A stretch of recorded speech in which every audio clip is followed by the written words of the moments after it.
Bismillahirrahmanirrahim. Assalamualaikum warahmatullahi wabarakatuh. Alhamdulillahilladzi arsala rasulahu bil huda wa dinil haqq liyudhhirahu 'alad dini kulli walau karihal kafirun. Asyhadu an la ilaha illallah wahdahu la syarikalah wa asyhadu anna Muhammadan abduhu wa rasuluh la nabiyya ba'dah. Allahumma salli ala Muhammad wa ala ali Muhammad. Alhamdulillah, kita tadi sudah diantarkan oleh Dr. Taufikur Rahman tentang betapa pentingnya ma'rifatullah itu.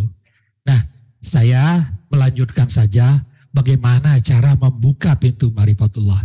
Karena nanti kita akan melihat kebenaran Allah. Ya, yang kita lihat itu bukan Allahnya, ya, tapi kebenarannya. Kebenaran tentang apa? Ini yang akan kita lihat nanti. Kita insya Allah nanti bisa menyelesaikan ini. Bagaimana dia tiada permulaan, tiada akhir, dia maha suci, ya, maha esa. Ya, ini semua nanti kejawab nanti ini. Ini yang maha besar, maha luas, maha tinggi. Ini kalau ditanyakan kepada kita, sulit menjawabnya. Bagaimana maha besar Allah? Ya, kemudian bagaimana zahir batin? Zahir yang kelihatan ini oleh kita nih. Bagaimana dia yang katakan dia yang zahir? Bagaimana dia yang batin? Ya, bagaimana yang awal dan akhir? Ya. Kemudian maha melihat, maha mendengar, maha mengawasi, maha mengetahui, maha berkuasa. Kita bisa melihat ini dengan ilmu yakin nanti, ya. Bagaimana disebut dia maha halus, maha meliputi segala sesuatu, ada di mana-mana, apa yang ada di mana-mana, ya. Kemudian bersamamu dimanapun kamu berada, yang lebih dekat dari urat lehermu. Kemudian yang bersemayam di atas aras, berada di atas langit, ini hadisnya, ya.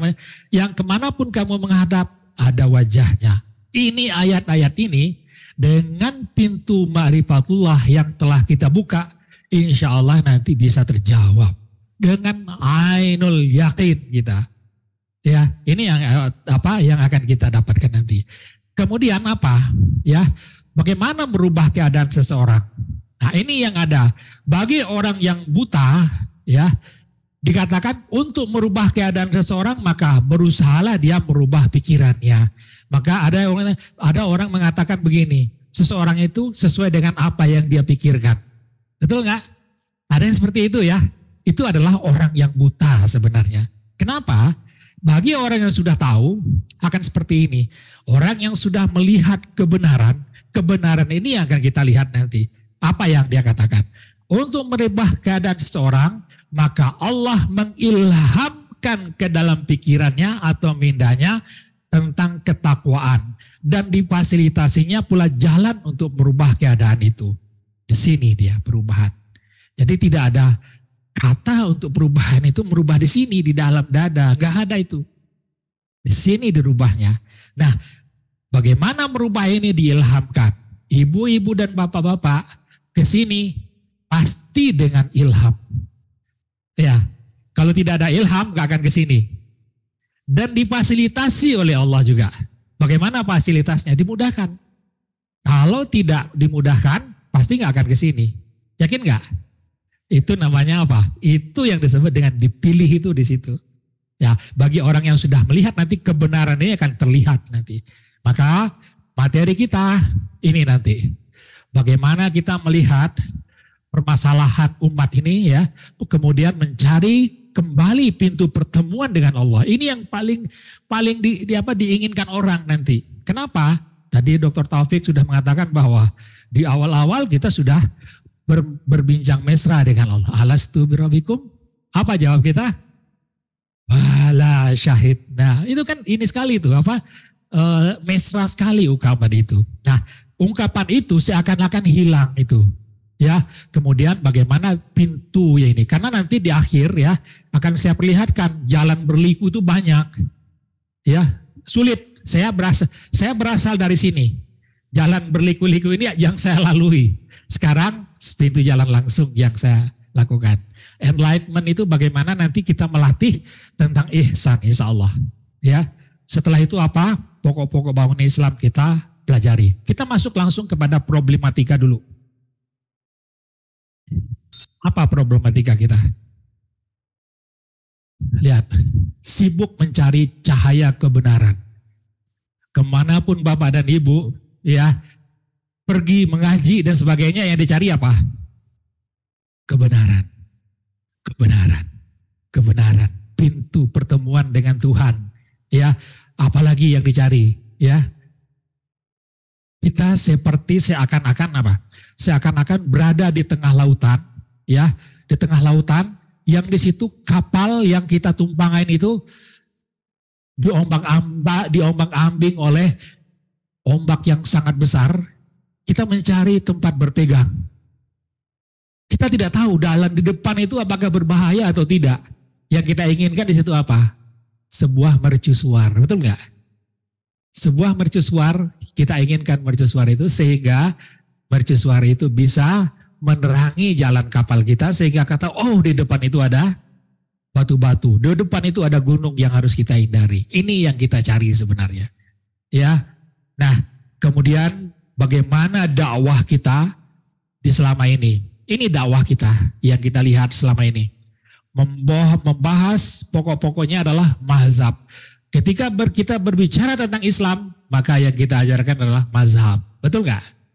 Di Indonesia, majority adalah mazhab Syafi'i. Maka kalau kita berdakwah ke India, nggak laku. Ya, berdakwah di Arab nggak laku. Karena di sana mazhabnya Hambali, Maliki dan sebagainya ada di situ. Maka kalau di Indonesia, di Malaysia, di Singapura laku, ya, mazhab-mazhab ini laku semua nih, ya. Kemudian belum lagi ketika kita berhadapan dengan istilah-istilah yang disebut dengan Wahabi, Salafi, itu istilah-istilah itu yang membingungkan kita sebenarnya, ya. Belum lagi tentang Syiah, ya, bagaimana dengan tarekat, ya, kemudian pahaman yang ada, Wahdatul Wujud, Nur Muhammad, Rabithah, seperti apa ini? Ini kita kupas nanti sehingga apapun yang kita pelajari nanti, ya, itu bisa mewarnai ini. Kita bisa menjawab pertanyaan-pertanyaan yang muncul di sini. Itu di internal kita, di luar masih banyak New Age Movement. Ya, nanti kita lihat apa itu di situ, ya. Kemudian yang muncul lagi, ya, apa yang lain? Islamofobia. Di barat orang takut, benci, tidak suka dengan Islam, tidak suka dengan Tuhan kita, tidak suka dengan Nabi kita. Ini yang akan kita hadapi. Nah, bagaimana menghadapi itu?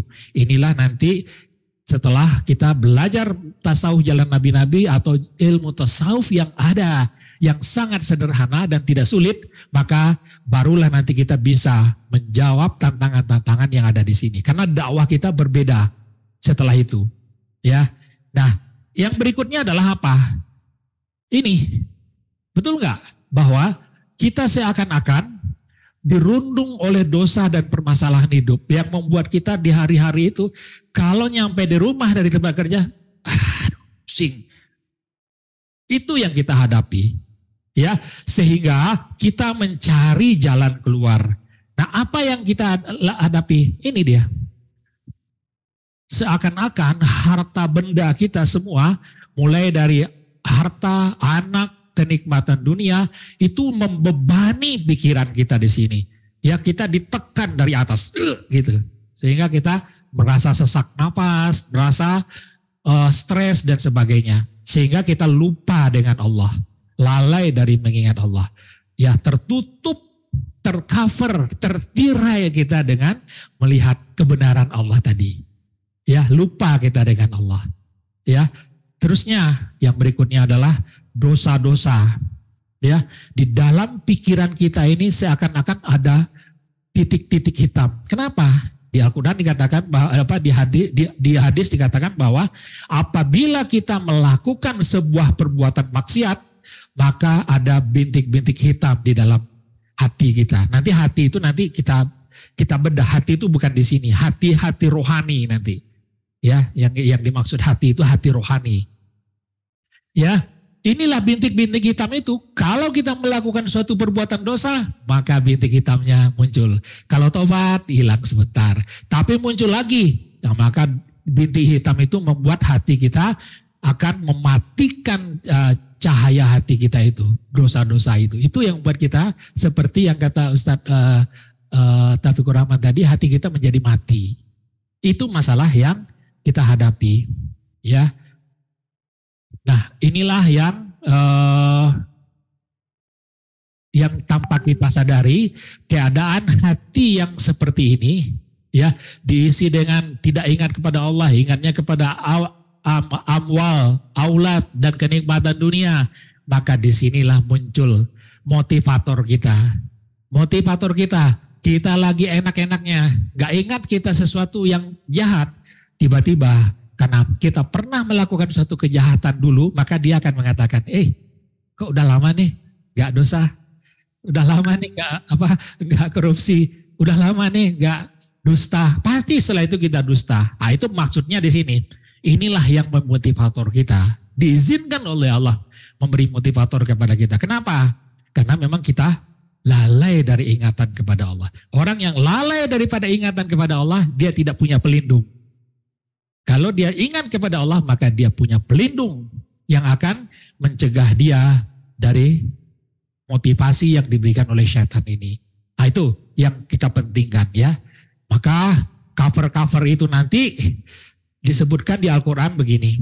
Barang siapa yang berpaling dari ingat kepada Tuhan yang Maha Pemurah, kalau di terjemahannya disebut dengan peringatan Tuhan yang Maha Pemurah atau Al-Quran gitu ya. Kalau di sini kita tegas-tegas mengatakan barang siapa yang berpaling dari ingat kepada Allah yang Maha Pemurah, kami kirimkan setan kepada dia. Setan itulah yang menjadi qarin, yang akan selalu mengimbisikan hal-hal yang jahat kepada kita.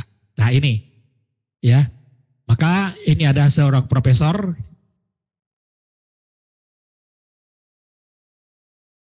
beliau mengatakan. Lalu saya juga melihat, dulu saya mikir bahwa orang yang pengetahuan agama sudah bagus, kitab-kitabnya dijejer-jejer begitu banyak, mondoknya sekian lama gitu, bisa melahirkan perilaku yang indah, akhlaknya yang mulia.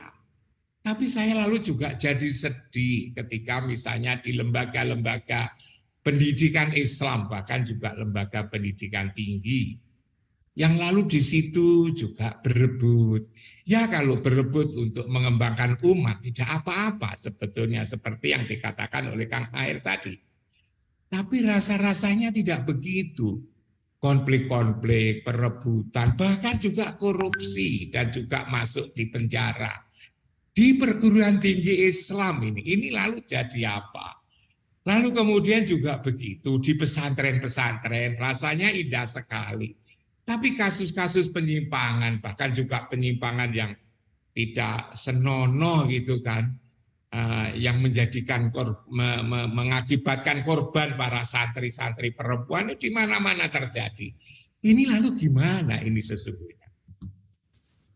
Bagaimana kira-kira pelajaran agama, ajaran Rasulullah yang Al-Quran dan Sunnah itu bisa masuk di hati? Saya selalu mencari jawab ini. Katanya yang namanya sholat itu mencegah perbuatan keji dan mungkar. Inna sholata tanha anil fasa wal mungkar. Puasa itu adalah la'allakum tattaqun. Haji ini juga begitu. Bagaimana dengan haji? Haji mabrur menjadi dekat dengan Allah, tentu akhlaknya menjadi bagus. Tetapi kok lalu kemudian tidak begitu signifikan kalau kita lihat teliti dari satu ke satu ini. Lalu apa ini? Ya, terlihat tidak permasalahan yang kita hadapi? Ada pertanyaan yang mendasar, kenapa ini seperti ini? Apa penyebabnya? Ini yang pertama. Yang kedua, lihat. Di dalam sholat, apa yang ada di dalam pikiran kita? Ini ya, nggak jelas lah pokoknya.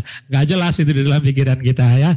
Sehingga akhirnya apa? Ya, akhirnya ya, yang ada di dalam tindakan kita ini. Ada dendam, syirik, sombong ya. Muncul semua ini keburukan-keburukan ini ya. Sehingga ini ya keburukan-keburukan ini muncul semua ya. Menjadi trauma bagi kita. Sehingga ada yang asyik terus menjaga kebersihan hati, tazkiyatun nafs, membersihkan kalbu. Asik sekali dengan itu, tapi enggak selesai. Permasalahannya tidak selesai, tidak terhapuskan. Ada apa? Ini traumanya. Sehingga akhirnya apa? Yang muncul apa? Ekspresi. Ekspresi yang kita perlihatkan kepada orang, kepada teman-teman kita seperti ini. Sedih, terkejut, jijik, marah, takut, itu hampir menyita 95%, 90 atau 95% waktu kita. 5%-nya apa? Ini, hanya 5% waktu kita bisa dipakai untuk menciptakan kegembiraan di dalam kehidupan kita. Ya, sehingga ini meledak dia. Meledak dia dengan apa? Kemarahan. Ini yang kita hadapi. Di mana-mana mudah sekali. Ya. Kemudian kita sekedar jadi pemimpi atau utopia tentang apa? Tentang khusyuk, kebaikan, sabar, ya, tentram, tenang. Itu kita menjadi utopia atau pemimpi. Kemudian yang paling dicari-cari orang. Ini yang saya mencari-cari ini sangat lama. Apa yang dicari? Coba lihat. Satu dunia orang mencari ihsan, betul nggak? Satu dunia orang mencari bagaimana ingat atau zikrullah. Sudah mencoba zikir itu ratusan ribu. Membaca Allah, Allah, Allah, la ilaha illallah, la ilaha illa anta, la ilaha illa anta. Macam-macam saya coba dulu. Tapi yang namanya zikrullah tidak ketemu. Ya, tapi ininya ketemu, ketar-ketarnya ketemu dulu. Ya, ketar-ketarnya ketemu, ya. Tapi khusyuk kemudian tenteramnya tidak ketemu. Ya, ini yang dicari orang.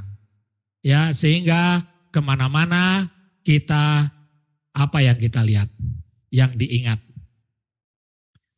Lihat, ada yang di jalan, ibu lagi jalan, di kepalanya ingat Allah, terus anak saya gimana, gitu kan. Di situ ya. Kemudian ada orang yang ingat kalau lagi musim sepak bola tuh, kalau dilihat tuh di pikirannya itu bola tuh isinya gitu. Nah ini ya, macam-macam ingatan yang muncul di dalam pikirannya sehingga kita hilang keadaan asal seperti seorang bayi yang tidak ada rasa marah, tidak ada rasa senang, tidak ada nafsu. Walaupun anak ini laki-laki dan perempuan didekatkan dengan keadaan tidak berbaju, tidak ada nafsu sama sekali. Ini sangat jauh dari kita, ya. Kemudian ini adalah kebahagiaan yang tidak ada sebabnya. Ada kebahagiaan yang turun dari langit untuk kita, gitu, ya. Sehingga kita merasakan hidup bahagia. Kemudian yang tidak kalah pentingnya adalah ini tidak. Kita kalau ditanya kepada umat Islam umumnya, kita sangat terbelakang tentang ini. Ya, apa? Apa itu fana? Apa itu keadaan hal, ya? Apa itu kasyaf? Apa itu keluar roh? Apa itu tentang OBI, ya? Apa itu tentang alam sakinah, ya? Semua ini tidak bisa dijawab oleh kita umat Islam. Ini kalau ingin orang Islam tahu tentang ini, maka dia akan bertanya kepada orang Hindu, orang Buddha. Betapa rendahnya kerohanian yang kita punyai gitu. Nah, inilah masalah yang ada. Kemudian mencari pintu pertemuan. Ini yang ingin saya fokuskan di sini, ya. Bagaimana kemana satu kebenaran itu, mana satu pintu kembalinya, ya. Ini tadi saya sebutkan, ya. Ada 6 New Age Movement, ya, nanti kita lihat ininya. Kemudian pembersihan tarekat di sini, saya di sini dulu, ya. Kemudian ini tarian tasawuf, tarian sufi, saya juga di sini dulu. Ini yang menjadi pertanyaan kita. Mana satu yang harus saya dului, yang lakukan pertama kali, ya, sehingga semua pertanyaan tadi terjawab. Berikutnya apa? Ya, cahaya marifatullah. Ini yang kita harapkan semua. Bagaimana caranya? Yaitu menemukan kembali keadaan asal saat kita pernah bersaksi di hadapan Allah. Alastu birabbikum bala syahidna. Sehingga nanti bapak dan ibu bisa langsung. Setelah kita menemukan kebenaran tadi, ibu dan bapak akan saya bawa langsung kepada latihan ihsan. Langsung nanti. Ya, tidak ada lagi istilah nanti menunggu hati saya bersih, menunggu hati saya tenang. Gak ada. Ya, maka ini yang ingin kita dapatkan. Aku ingin dibimbing dan ditolong dari segala permasalahan kehidupan. Nanti Bapak yang punya permasalahan, adukan langsung. Ya, ingin melepaskan segala beban dunia. Yang punya beban dunia, lepaskan nanti. Ya, ingin mengembalikan rasa syukur, menyerahkan emosi dan keangkuhan, menundukkan kembali hati saya dalam ruku dan sujud di dalam sholat. Ini harapan kita nanti. Ya, kemudian ingin kita berpegang, ya, berpegang dalam kehidupan ini karena kita dihadapkan dengan berbagai permasalahan. Ya, orang yang pernah kayak ibu dan bapak ngelihat di Cina itu ada jembatan yang dari kaca, ada ya. Kemudian dia berjalan di sana, tiba-tiba kacanya itu seperti mau pecah gitu kan. Orang langsung nyari pegangan gitu. Hidup kita seperti itu. Nanti setelah saya bawa ibu dan bapak kepada pintu ihsan, maka langsung serahkan semua, gantungkan diri bapak nanti di situ, bantu dengan cara yang kita lakukan bersama-sama nanti, ya. Nah, itulah yang kita ingin dapatkan. Ini, bagaimana menghilangkan milikku yang ada di dalam pikiran saya tadi, menghilangkan kewujudanku. Kata orang kan kita itu nggak wujud. Ya, dalam ilmu tarekat pun kita itu nggak wujud. Tapi nggak tahu bagaimana cara mengartikan itu. Ya, menghilangkan the universe. Yang kita lihat ini apa nih? Universe. Ya, ini bagian dari alam. Ini bagian dari alam. Bagaimana kita menghilangkan cover itu yang seperti Ustadz Taufik tadi, bagaimana supaya kita melihat yang maha halus itu. Itu yang nanti kita fokus di situ. Kemudian bagaimana cara mengingat Allah? Satu hal yang sering dikatakan, bagaimana kita mengingat Allah padahal Allah itu tidak bisa dibayangkan, tidak bisa dirupakan. Laisa kamitslihi syai'un. Bagaimana mengingatnya? Itu pertanyaan yang selalu diujikan. Sehingga nggak perlu mengingat Allah. Yang perlu apa? Merasakan Allah. Merasakan kekuatannya, kayak gitu. Jadi salah pintunya, ya. Kemudian berjumpa dengan Allah bagaimana? Menyaksikan kebenaran Allah. Inilah yang akan kita pelajari nanti. Kita langsung masuk kepada pintu jalan yang diajarkan oleh nabi-nabi dan rasul-rasul. Ya, bagaimana pentingnya ilmu marifatullah ini? Ini adalah istana negara, betul nggak? Betul? Kenapa bukan? Saat saya katakan ini istana negara, apa yang ada di sini Bapak? Penolakan, betul nggak? Penolakan. Kenapa menolak? Bapak sudah tahu bahwa ini adalah, betul nggak? Saya katakan ini gedung sate, betul nggak? Artinya apa? Bapak dan Ibu sudah ainul yakin tentang gedung sate itu, betul nggak? Walaupun ini saya tutup, saya katakan di gedung sate. Tahu nggak di sini Bapak gedung sate langsung? Terbayang nggak? Terbayang kan? Walaupun sudah saya tutup gambarnya, tapi di dalam pikiran Bapak dan Ibu masih saya sebutkan gedung sate. Terbayang nggak? Teringat nggak? Teringat. Itu namanya sudah ainul yakin. Begitu kita nanti mengenal Allah itu. Berikutnya, ini adalah Masjid Istiqlal. Orang Jember ini ngetawain saya kalau ini saya sebutkan Masjid Istiqlal. Ini apa, Ibu? Masa ini Istiqlal? Nah, kelihatan kan? Ada penentangan di dalam diri kita karena Bapak dan Ibu sudah mengenal ini adalah Masjid Baitul Amin di Jember. Betul nggak? Kalau saya katakan ini adalah Masjid Baitul Amin, di sini Bapak apa? Menerima. Oh ya. Sekarang saya katakan Allah Maha Besar. Kebayang nggak? Nah, belum tahu kan? Bagaimana masuk ke sana? Nah, itu nanti kita masuk ke sana. Sekarang ini, walaupun saya tutup Masjid Baitul Amin, Bapak dan Ibu tahu? Tahu. Ainul yakin, sudah. Ini adalah gambaran dari surga. Apa yang terjadi? Penolakan. Penolakan itulah yang membuat kita tidak yakin bahwa ini adalah surga. Begitu saya katakan ini adalah neraka, betul nggak? Tapi hanya ilmu saja, neraka yang sebenarnya nggak tahu kita. Dengan ilmu yang yakin, maka kita tahu bahwa ini adalah neraka. Walaupun saya tutup,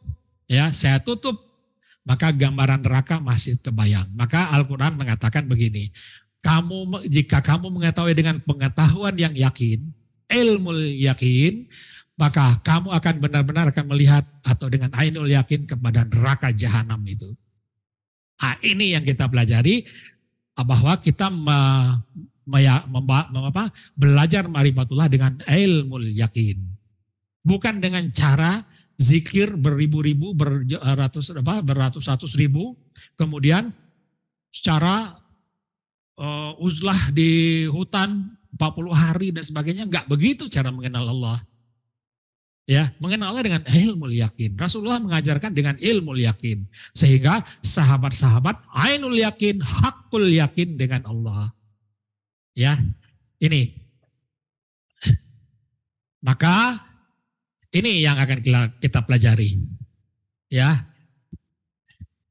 Ilmu yakin, bagaimana ilmu ma'rifatullah, penciptaan makhluk, kuncinya, pintunya bagaimana, hubungan pencipta dengan ciptaan, kemudian bagaimana dengan sifat hakikat ma'rifat yang telah disampaikan oleh Ustadz Taufik tadi, bagaimana kita dari sifat kepada ma'rifat yang disebut dengan ainul yakin tadi. Kemudian bagaimana beberapa ayat-ayat ihsan yang akan kita pelajari hari ini.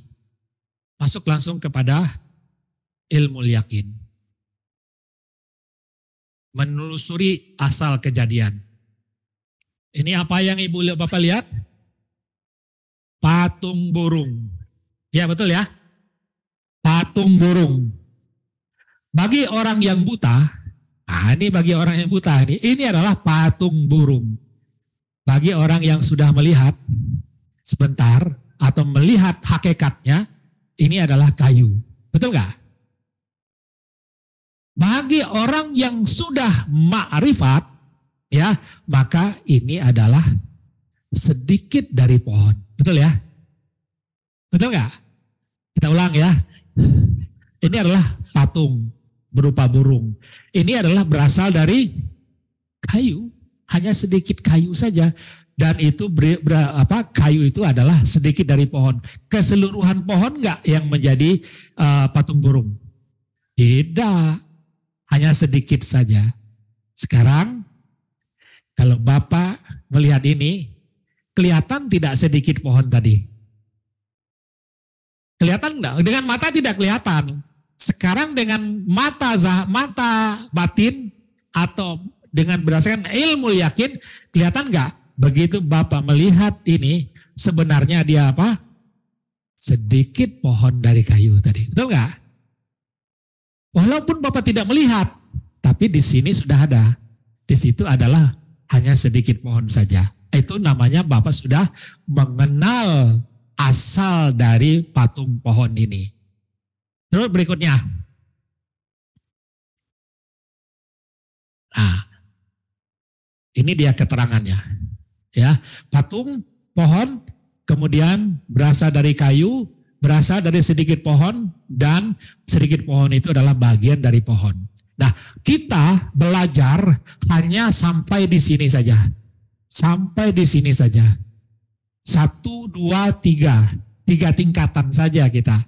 belajarnya. Setelah itu nggak perlu lagi. Karena kita sudah ketemu. Seperti Bapak dan Ibu pergi ke laut. Saya pengen tahu laut. Sudah di tepi pantai, mau nanya laut lagi nggak? Nggak lagi, sudah. Udah diinjak lautnya, mana lautnya gitu. Sudah dilihat, lautannya sudah ada. Nggak perlu dicari lagi. Ya, inilah ilmu ma'rifatullah itu di situ bermainnya. Ya. Kemudian yang ini disebut dia cover pertama. Ini disebut cover kedua atau hakikat. Ini adalah yang sebenarnya atau disebut ma'rifat. Cover pertama, cover kedua, nyata, ma'rifat. Kalau saya tanya, cover pertama apa? Sifat. Cover kedua, hakikat. Yang nyatanya apa? Ma'rifat. Yang sebenarnya. Nah ini yang kita pelajari hanya sampai di sini. Ini sudah tidak ada. Kenapa? Yang ini sedikit pohon ini sudah bahagian dari pohon. Maksudnya itu. Ya. Kita lanjut. Ilmu yakin tentang ini apa? Kain. Kain itu berasal dari apa? Benang, betul nggak? Yakin ya, kain dari apa? Benang dari kapas. Artinya Bapak sudah mengenal 3 bagian dari mana berasal sesuatu. Kain berasal dari benang, benang berasal dari kapas. Tentu saja kapas dari pohon. Ini nggak perlu lagi kita pelajari itu. Maka kalau kita melihat yang tadi, ini disebut dengan cover pertama, cover kedua, dan ini nyata. Cover itu di dalam bahasa Arabnya apa? Kafir, betul nggak? Cover itu kafir, tercover kita dari kebenaran. Nah, itu dia, ya. Maka sekarang sudah tahu kita. Begitu melihat ini kain, di baliknya apa? Benang. Di baliknya apa? Kapas. Selesai kita sudah. Ya, itu tentang kain. Sekarang ini. Itu apa itu? Sendal jepit. Sendal jepit itu berasal dari apa ya? Karet. Karet berasal dari getah. Ya, getah. Getah berasal dari pohon. Cukup sampai di situ kita belajar. Artinya apa? Kita dari nanti baru masuk kepada ilmu ma'rifatullahnya, ya. Maka di sini kita bisa langsung cover pertama dihilangkan. Nah, dihilangkan itu disebut dengan dinafikan. Nafikan cover pertama, maka terlihat, diisbatkan, yang ketemu adalah getah atau karet atau cover kedua. Nafikan cover kedua, yang ditemukan apa? Getah. Udah selesai, sudah. Jadi pelajaran kita adalah mengenal itu tadi. Mengenal asal kejadian semua makhluk, kemudian kita lakukan nafi dan isbat. Jadi sederhana saja pelajaran kita itu. Gak ada rumit-rumitnya pelajaran kita. Ya, maka itulah ilmu ma'rifatullah. Ya, bagaimana kita mempelajari kain berasa apa? Itu adalah sebenarnya kapas. Yang cover keduanya udah kita lupakan saja. Kita langsung kepada yang kenyataannya, bahwa kain ini kenyataan dari kapas. Itu disebut dengan ma'rifatullah tingkat pertama, atau apa, penafian tentang sifat langsung kepada makrifat kita. Orang marifatullah itu begitu. Gak perlu lagi mencari-cari Allah di mana. Allah nanti naik kita ke langit, melampaui aras, melampaui langit. Gak perlu seperti itu. Perjalanan rohani gak perlu lagi. Berjalan menembus hati, menembus nafsu, 7 makam nafsu. Gak perlu lagi. Gak perlu. Kenapa? Nafikan saja sudah.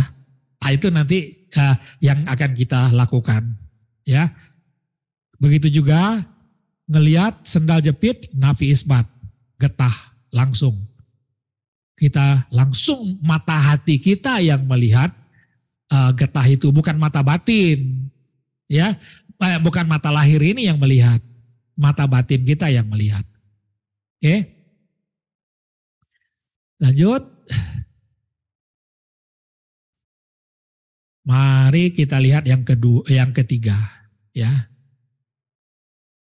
Oh, sebentar.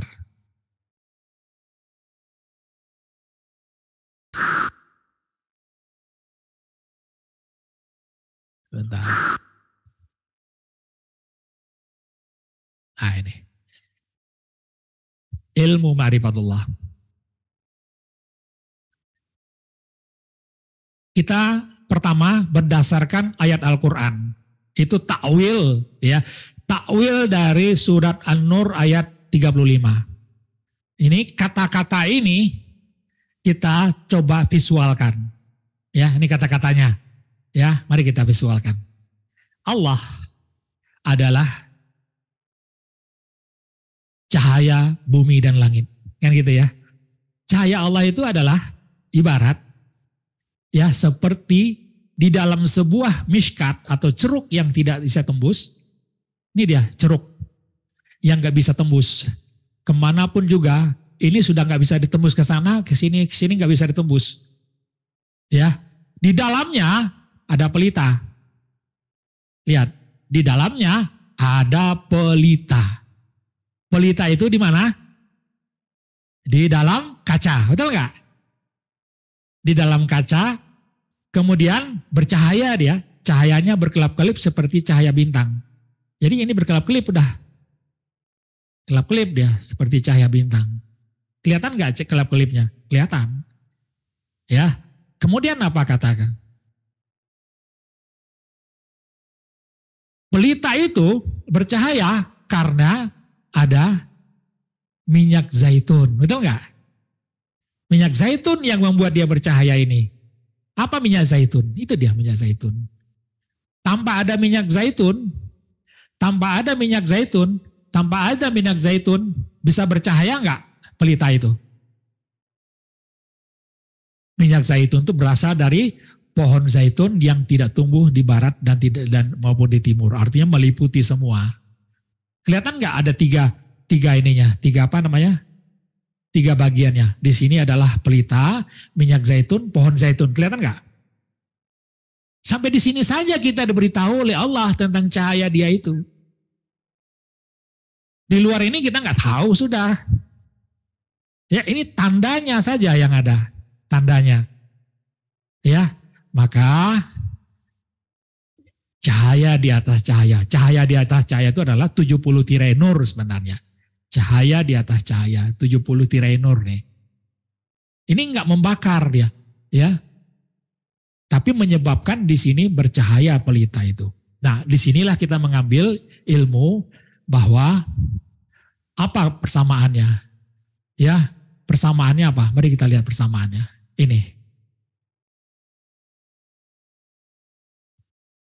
Ini maha halus pohon zaitun. Ini maha halus yang disebutkan oleh Ustaz Taufik tadi, minyak zaitun. Kemudian minyak zaitun itu adalah zat, hakikat dari cahaya. Dan cahaya itu adalah loh mahfudz atau lauhil mahfudz, terserah saja. Inilah ilmu yang akan kita pakai nanti dalam mempelajari bagaimana kebesaran, kekuatan, kebesaran Allah, kemuliaan Allah ada di situ semua. Sehingga yang kita ketahui hanya sekedar yang ada di sini saja. Kelihatan nggak bedanya persamaannya sekarang bahwa pelita pelita adalah lauhul mahfud. Minyak zaitun zat, maha halus adalah pohon zaitun. Disinilah kunci dari ilmu marifatullah yang kita pakai nanti. Kalau setelah itu baru kita melihat, walaupun kita yang lihat adalah lauhul mahfud saja, di dalam minda kita sudah bisa yang melihat yang maha halus. Ada maha halus, ada zat, sudah bisa melihat. Ya, di balik ini apa? Di balik lauh mahfud apa? Di balik zat. Halus sudah. Nah, nanti bagaimana kita langsung kepada maha halus itu. Nah, itu nanti yang kita akan latihkan. Ya. Nah, ilmu marifat itu terbagi dari apa? Ada ini. Ciptaan, Allah Subhanahu wa taala dan ciptaannya, bagaimana hubungannya dengan ciptaannya, bagaimana af'al atau sifat-sifatnya terhadap ciptaannya, bagaimana af'al Allah terhadap ciptaannya. Inilah yang akan kita pelajari. Tetapi hari ini kita hanya fokus ke sini, hubungan dengan ciptaan dan sifat-sifatnya. Ini tidak hari ini, ya, karena ini lebih agak sulit sedikit. Ya, ini yang kita pelajari hari ini. Ya, dari situlah nanti setelah mempelajari itu baru kita bisa melihat bagaimana kemuliaan, keagungan dan kehormatan Allah terjaga dengan rapi. Kenapa bisa rapi? Karena semua hanya berada di dalam sedikit zatnya ya, sedikit dirinya yang maha halus. Ciptaan hanya berada di dalam dirinya yang maha halus, dan diri yang maha halus itu tentu berada di dalam dirinya yang maha besar. Betul ya? Nah itu, jadi cakupan kita hari ini adalah ini. Ini cakupan kita.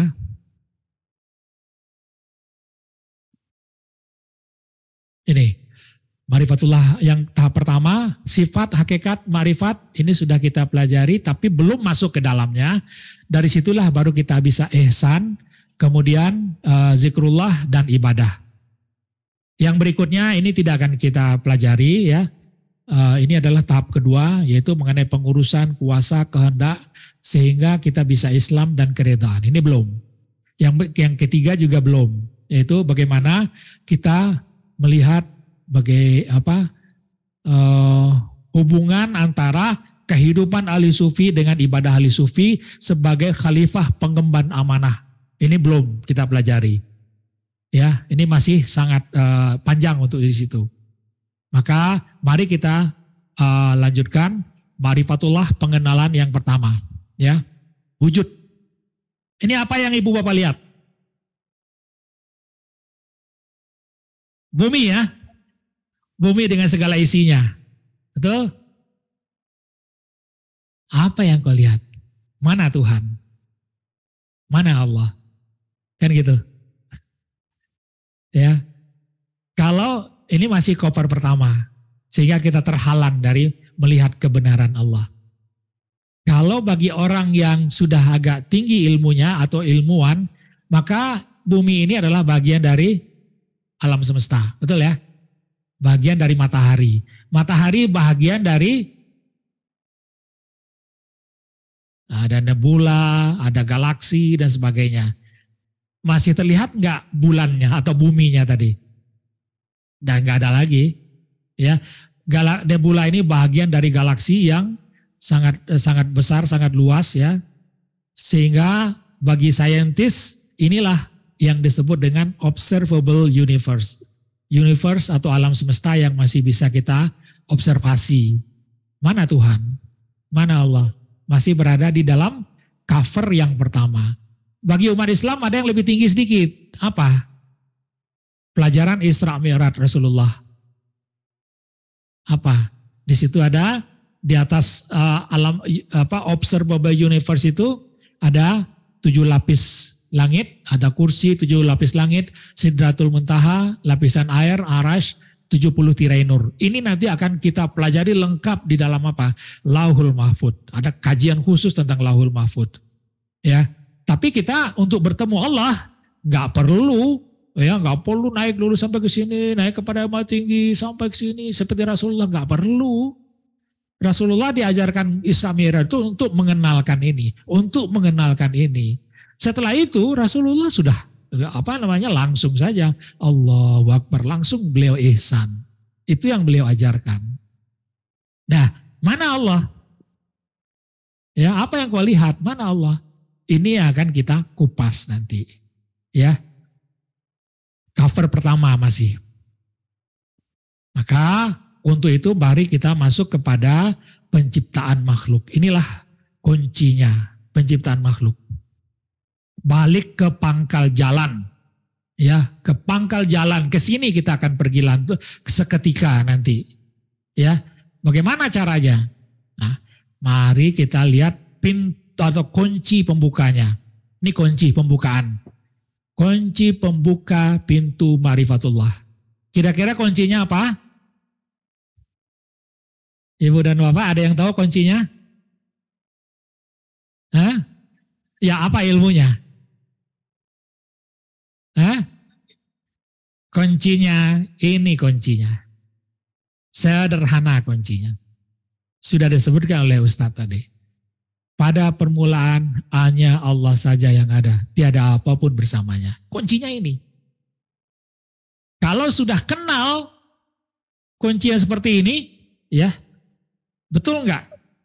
Bahwa dia itu Maha Esa. Kalau hanya dia yang ada, Maha Esa enggak? Ya, tidak boleh didahului dengan tiada. Kalau dia tiada, berarti masih ada sebelum itu masih ada. Ya, kemudian tidak bisa diumpamakan atau dipersepsikan. Kenapa? Kalau ada yang bisa mempersepsikan, mengumpamakan Allah, berarti dia sudah sama dengan Allah. Semasa dengan Allah. Seperti gini, Pak siapa namanya Pak? Pak Taufik. Kalau orang bertanya kepada saya, Pak Taufik bajunya apa? Tahu nggak saya bajunya sekarang? Tahu kan? Berarti saya dengan Pak Taufik itu ada dua kewujudan. Saya tahu dengan beliau, ya kan? Ada dua kan? Kalau hanya Pak Taufik saja yang ada, nggak ada yang lain, belum ada yang lain, ya. Tiba-tiba Pak Taufik itu dia ada di sana, di sebuah pulau. Kemudian ada yang bertanya, Pak Yusdeka, Pak Taufik di mana? Seperti apa? Pakaiannya apa? Bisa jawab nggak saya? Nggak jawab, nggak bisa. Nah, maksudnya itu, Allah itu nggak bisa dipersepsikan oleh siapapun juga.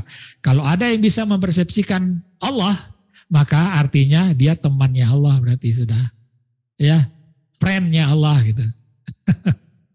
Ya, itu artinya itu tidak bisa dirupakan. Maka itulah yang disebut dengan laisa kamitslihi syai'un. Bahwa Allah, coba mau dia ini ya. Bisa nggak kita mempersepsikan ini? Ada warnanya, ada rupanya, ya nggak ada kan? Maka dikatakan oleh Ustadz tadi bahwa tiada ruang, tidak ada jarak, jauh dekat. Maka nggak mencari Allah itu nggak perlu jauh-jauh, nggak perlu dekat-dekat juga. Nggak ada jauh dekat, nggak ada. Ya, kemudian tidak ada waktu, tidak ada materi. Tidak ada energi, maka ingin dirasa-rasakan Allah, nggak bisa, sudah. Ya, tidak ada dimensi, luas, tinggi, itu nggak terdefinisikan. Ya, maka inilah yang disebut juga zikir dari para ahli sufi, yaitu Allah adalah benar-benar tidak mungkin terdeskripsikan, tidak terjangkau oleh apapun. Ya, maka tentulah dia wujud yang tidak berdiri sendiri. Maka kalau kita ingin melakukan zikrullah nanti harus tidak ada rupa, tidak ada umpama yang ada di dalam pikiran kita. Nanti kita latih langsung nanti. Ya, kalau ada rupa, ada materi, ada bentuk, ada energi, ada huruf, warna, bunyi. Kalau itu ada, kita potong dengan pedang tauhid. Gak ada itu semua sudah. Ya, kita potong dengan pedang tauhid. Ya. Nah inilah setelah kita ketemu dengan kunci tadi, pintunya apa? Apa pintunya? Pintunya adalah pintu kun. Ya, kun ketika Allah ingin menciptakan sesuatu, maka dia hanya berbicara kun kepadanya. Kenapa nya? Kenapa nya-nya ini N-nya besar? Kenapa? Karena hanya dirinya saja yang ada, betul nggak? Kalau ada yang lain, maka hilang tauhid kita sudah. Nanti ini materi ini saya tinggalkan kepada panitia, silakan nanti diambil. Ya, jadi Bapak dan Ibu nggak perlu mencatat. Kalau mencatat yang penting-penting aja, yang nanti takut untuk mengulang-ulangnya gitu. Materinya saya tinggalkan nanti. Ya. Nah, kun kepada siapa dia berbicara? Kepada dirinya yang sedikit. Ini ada dalilnya, ya. Apa? Sedikit yang maha halus dari Allah bertajalli menjadi ciptaan. Apa? Rasulullah mengatakan seperti bulan purnama di waktu malam, atau Nabi Isa mengatakan seperti pasir di padang pasir, atau air masin di dalam lautan, atau sebiji sawi di tangan salah seorang kalian. Apa kata Rasulullah? Ini kita lihat. Tuh. Seperti itu saja tuh. Ya, yang bisa kita lihat situ nanti di akhirat. Ya. Padang pasir di lautan. Setitik air di dalam lautan. Ini saja yang bisa kita ketahui. Ya, seperti sebiji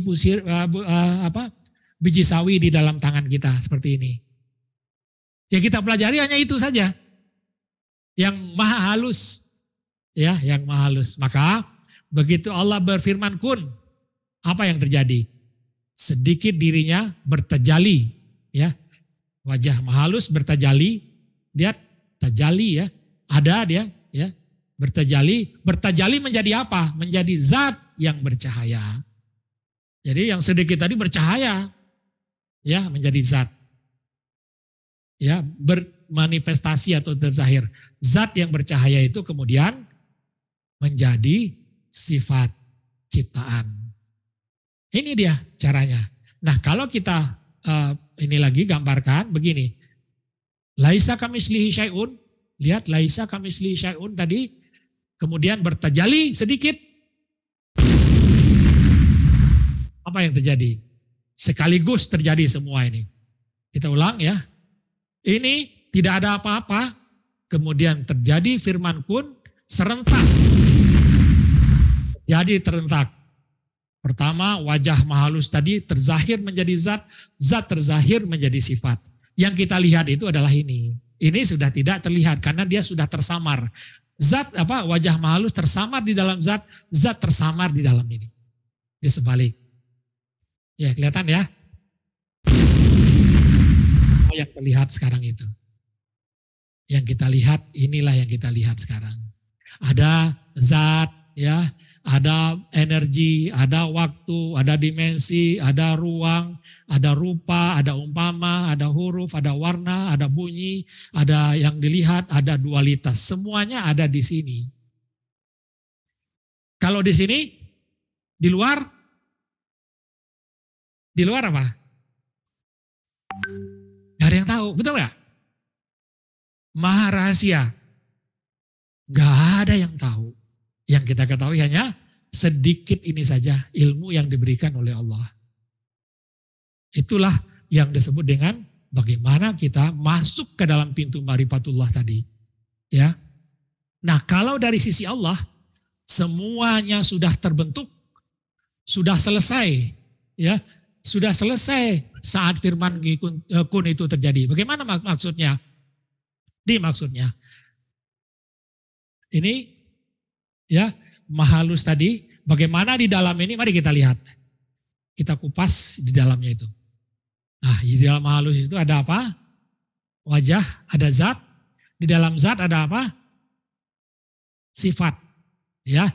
Jadi kalau kita lihat di sini, wajah tadi menyamar atau bermanifestasi atau tersembunyi di dalam zat ini. Zat menyamar atau bersembunyi di balik Lauhul Mahfuz. Ya, tetapi semua ini terjadinya serentak saat firman kun itu. Lihat, serentak terjadi. Serentak terjadi di sisi Allah karena nggak ada waktu. Bagi Allah nggak ada waktu. Ya. Nah, kita lihat lagi, ya. Maka yang ada, yang terlihat oleh manusia sekarang adalah apa-apa yang ada di dalam Lauhul Mahfuz. Di luar apa? Enggak terlihat. Mampus kita kalau pengen ngelihat yang di dalam, yang di luar itu. Kenapa? Maha Agung, Maha Suci dia. Kalau di sini dia sudah bersifat di sini. Ya, bersifat. Itu yang terlihat oleh kita. Maka kalau kita lihat, ya, yang saya lihat tadi, yang saya sebutkan dia serentak tadi, ini pembukaan pengenalan saja. Di dalam ini, inilah yang terjadi di dalamnya. Di dalam yang sedikit tadi, ini yang sudah terjadi di dalam saat kun itu. Dari sisi Allah kita melihatnya. Apa? Ini semua. Bumi yang angkasa, langit, ya, kemudian ada Sidratul Muntaha, ada air, ada aras, ada 7 lapis langit. Ini semuanya sudah terjadi di sisi Allah. Ya, kemudian waktu pensahirannya sudah, ya. Ini masuk dalam kajian Lauhul Mahfuz nanti. Bagaimana terciptanya aras ini gak diketahui waktunya. Bumi ini diciptakan berapa lama? 16 miliar tahun. Nanti ada 7 langit, 2 fasa, kelengkapannya 4 fasa, bumi 2 fasa. Kemudian diberi umur berapa?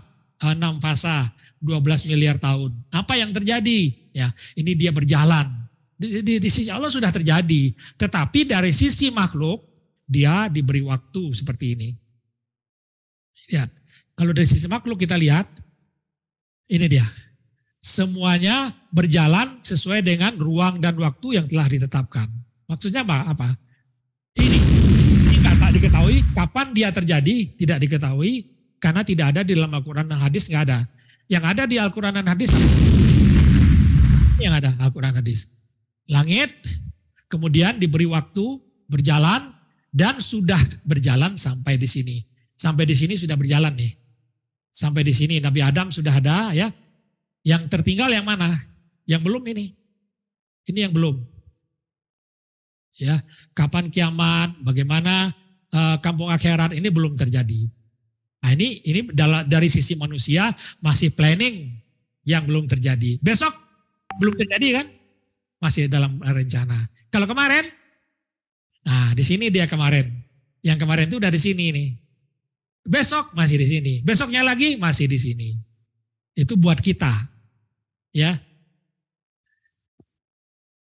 Nah, sekarang masuk kepada bagaimana hubungan pencipta dengan ciptaan.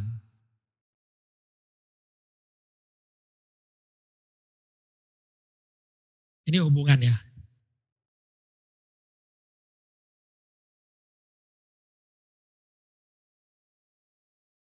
Terpisah tidak antara ciptaan dengan Allah? Terpisah tidak? Kalau terpisah, ada 2 kewujudan. Kalau tidak terpisah, bagaimana pahaman wahdatul wujud? Di mana salahnya? Kan gitu. Nah, ini yang rumit dijawab oleh orang. Tapi kalau kita sudah bisa menjawab bahwa tidak terpisah antara ciptaan dengan pencipta dengan ciptaannya. Semuanya apa? Ciptaan berada hanya di dalam sedikit dirinya yang maha halus. Di sini, di dalam. Di dalam ini masih ada diri Allah enggak? Yang sedikit yang maha halus, betul enggak? Tentu ya sama saja. Diri yang maha halus dengan yang maha besar sama itu. Kayak ini, tangan saya, bagian dari saya enggak? Ya kan sama saja, kan satu aja saya dengan tangan saya. Tapi tangan ini enggak bisa mengatakan saya Yusdeka katanya, bisa enggak? Enggak bisa. Nah, bedanya di situ. Kalau wahdatul wujud mengatakan ini adalah saya, Tuhan gitu kan, gitu ya. Bedanya di situ. Nanti kita masuk ke situ, ya. Nah, inilah yang membedakan kita dengan wahdatul wujud nanti, ya. Ini dia. Kita belajar bagaimana zat ini disebut dengan wajibul wujud, sedangkan sifat mungkinul wujud. Dia berubah-ubah. Kalau zat tidak berubah-ubah lagi dia, satu saja dia. Ya, sudah bercahaya, sudah dia. Tersembunyi dia kepada apa? Kepada sifat ini. Inilah yang kita lihat sekarang. Oke, kalau kita lihat, kita bedah. Ini kita bedah. Ya, kita potong. Penampangnya kita lihat. Nah, seperti itu. Ya. Lihat. Ah, kelihatan nggak? Ada Lauhul Mahfuz, di dalamnya, di luarnya ada zat, di luarnya lagi yang meliputi semua ada wajah. Dan itu semua ada di dalam yang maha halus. Ciptaan berada di dalam zat, zat berada di dalam yang maha halus. Tentu yang maha halus adalah bahagian dari dirinya yang maha besar. Paham? Ada bisa ilmunya sudah dapat sekarang? Nah, sekarang saya lihat, saya coba di sini. Ini apa? Ruangan ya? Ruangan. Sekarang saya tanya, di balik ruangan ini apa? Langsung saja kita ini kan, ininya ilmunya. Di balik ruangan ini apa? Zat, betul nggak? Ya. Di dalam ini ruangan. Di baliknya apa? Zat. Ini tubuh saya. Di balik tubuh saya apa?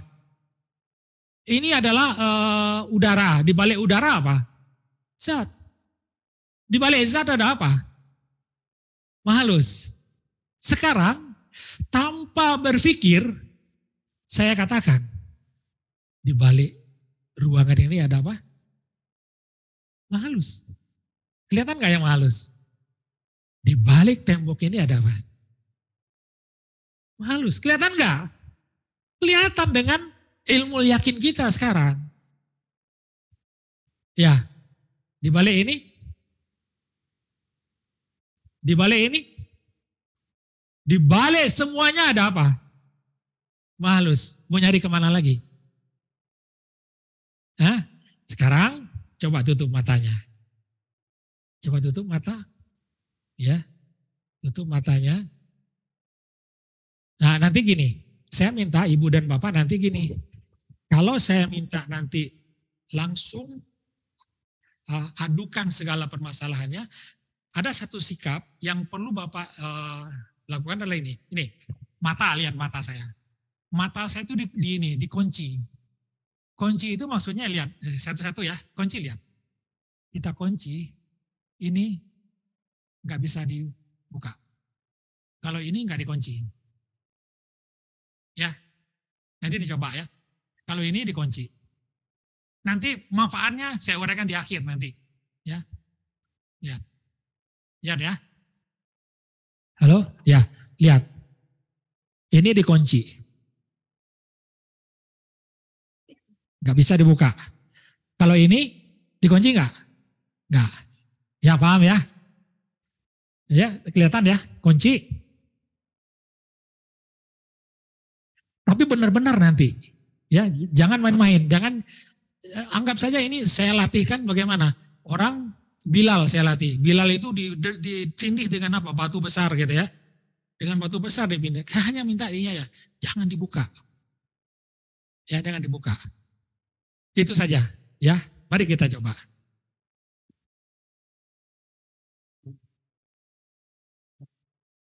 Coba tutup mata. Tutup mata. Ibu dan Bapak ada di mana? Di ruangan di sini ya. Di ruangan Hotel Royal. Di ruangan Hotel Royal. Saya minta Ibu dan Bapak melihat di sebaliknya. Bahwa Ibu dan Bapak sudah tahu di sebalik Hotel Royal ini atau di balik ruangan ini ada zat. Di balik zat ada yang maha halus. Mau dicari lagi? Tidak. Sekarang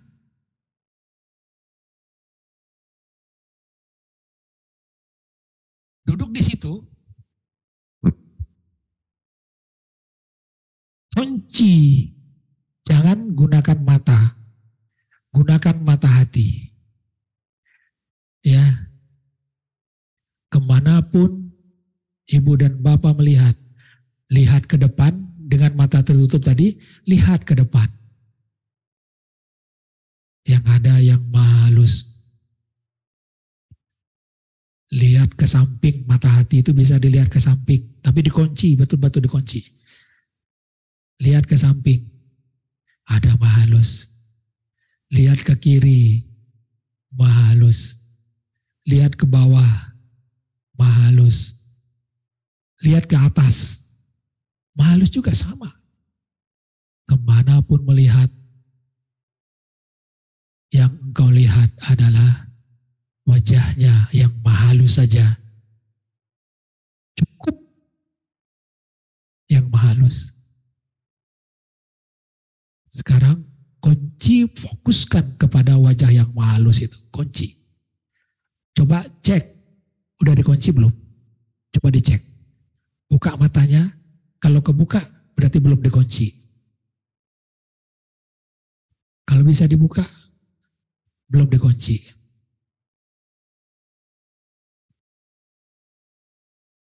Sekarang, apakah ibu dan bapak sudah menemukan yang dicari selama ini?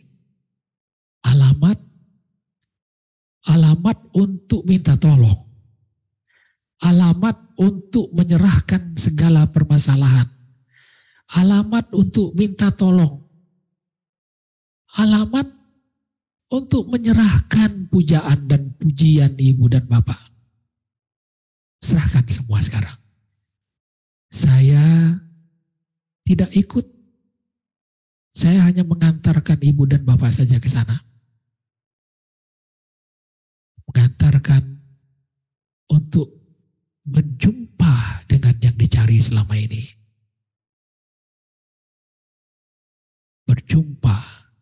Bapak dan ibu sudah melihat kepada kebenaran. Kemanapun melihat yang ada wajah-Mu ya Allah. Ada wajah Allah yang tidak ada rupa, tidak ada umpama. Dan sekarang serahkan yang punya masalah keluarga, sampaikan ke Allah. Ya Allah, tolong saya ya Allah. Hanya itu saja yang saya minta. Yang selama ini mencari-cari khusyuk. Ya Allah, ajarkan saya khusyuk seperti ini ya Allah, yang saya cari-cari selama ini. Ya Allah, yang selama ini mencari ihsan. Ya Allah, ternyata ihsan itu ada ya Allah. Kemanapun melihat, ada wajah-Mu ya Allah.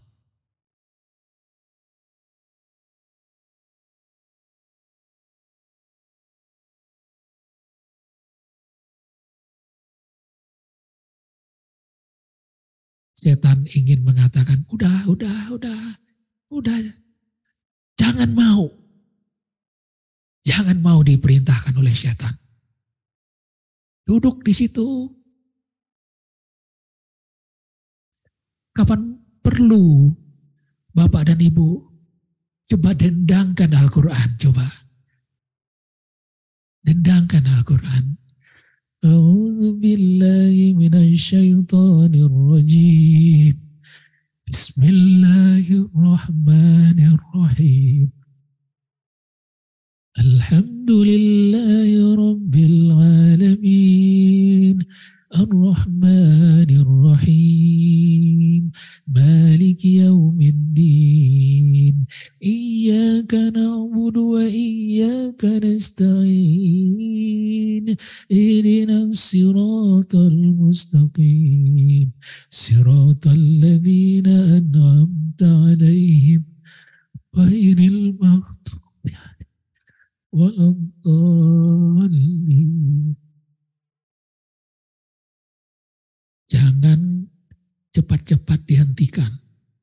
Selagi ibu dan bapak merasakan ihsan itu. Pegang, pegang itu.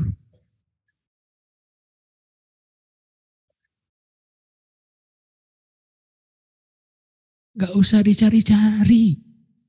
Gak usah dicari-cari.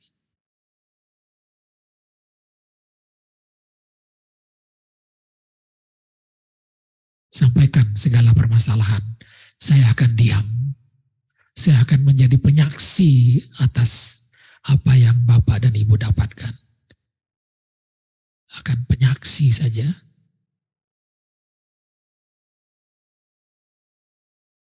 Gak perlu kita berteriak-teriak kepada Allah.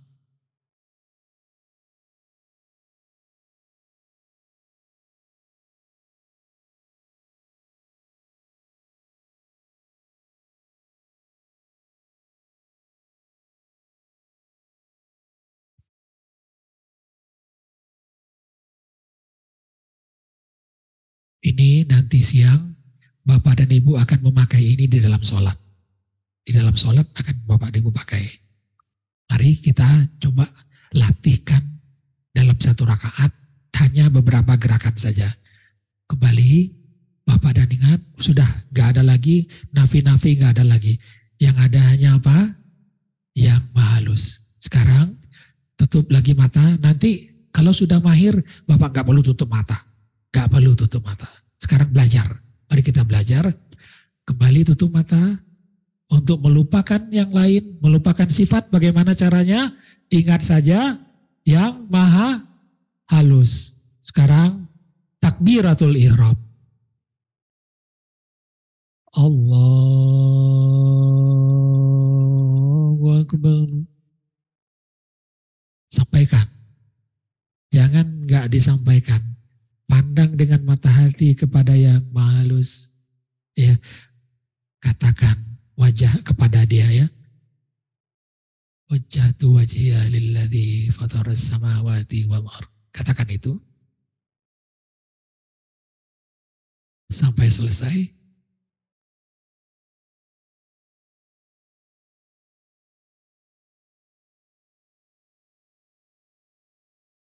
Baca Al-Fatihah.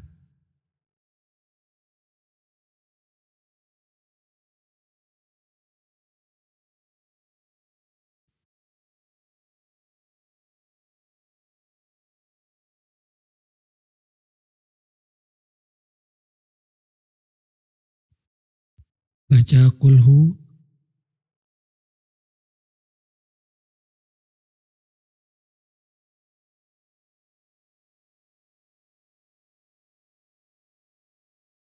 Rukukan sedikit. Allahu Akbar. Rukukan sedikit.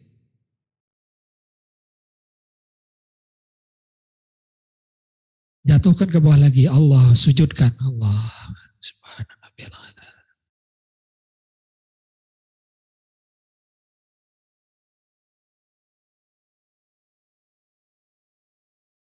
Kembali berdiri. Baca Al-Fatihah lagi. Bismillahirrahmanirrahim.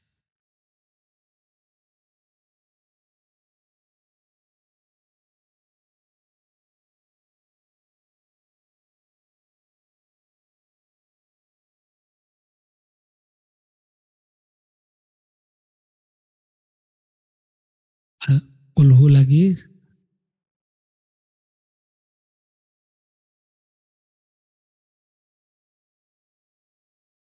Rukukan sedikit. Allahu Akbar. Subhana rabbiyal azim wa bihamdihi.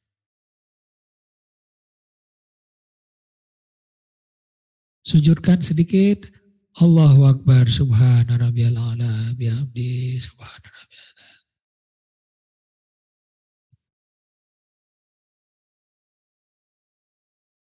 Langsung rusuk tasyahud, tahiyat. Sampai selesai, salam, buka mata.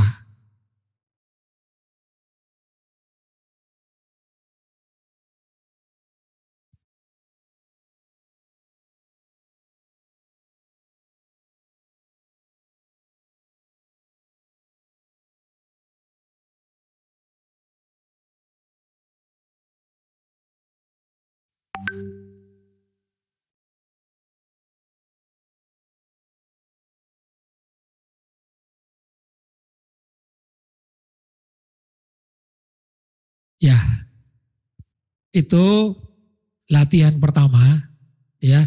Setelah kita mengenalkan, membuka kepada bapak-bapak dan ibu-ibu pintu ma'rifatullah. Sulit tidak pintu ma'rifatullah? Sulit tidak? Ya, begitu mudahnya ma'rifatullah itu. Gak ada sulitnya.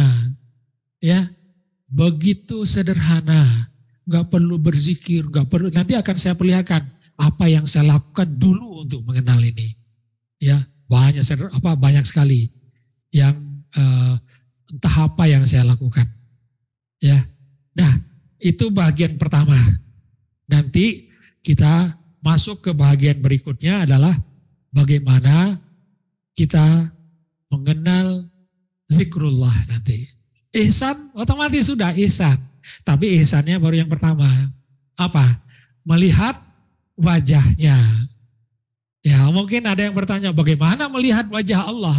Sekarang kalau dikatakan bahwa kemanapun menghadap yang ada wajahnya. Sudah paham sekarang? Hah?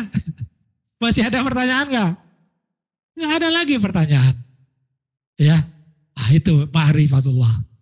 Insya Allah ini menjadi bekal bagi ibu dan bapak. Kalau sudah paham ini dan kita setiap saat di dalam sholat ya, kita berada dalam ihsan dulu, setelah kita ihsan baru zikrullah. Jadi ihsan zikrullah nanti itu ada agak berbeda sedikit ininya pemakaiannya. Ya, ada ihsan, ada zikrullah. Kemudian zikrullahnya dalam keadaan keseharian dalam sholat, di luar sholat, nah beda lagi nanti. Nanti kita latih semua nanti. Ya. Demikian bagian pertama.